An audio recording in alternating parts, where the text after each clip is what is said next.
Hey, what you up to, Austin? So yeah, I don't know how to make pad thai, but I do know how to stir fry.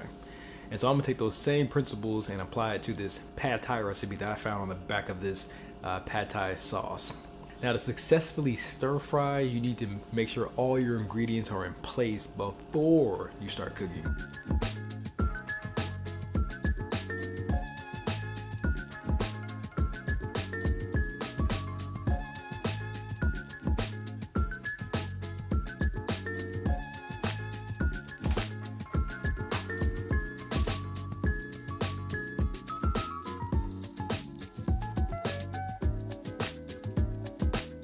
Okay, I want you to listen to me. It's very important that you don't overcook your noodles until they're nice and tender. You want to cook them until they're al dente.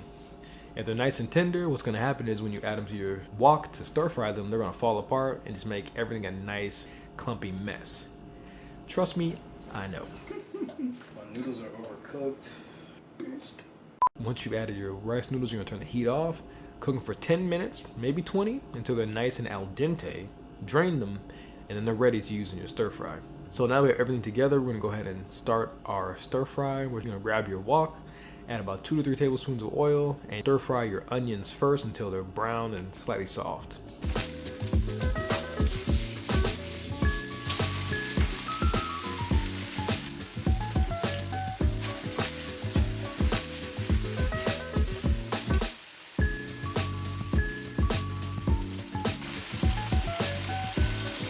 I use a combination of dark soy sauce and sweet soy sauce in order to kind of have that sweet taste and that salty taste. You're the chef. You decide how much soy sauce you want to add, but keep in mind that the more soy sauce you use, the less things are going to stick and the more seasoned your noodles will be. So if you like sweet noodles, add more sweet soy sauce. If you like saltier noodles, add more dark soy sauce or regular soy sauce.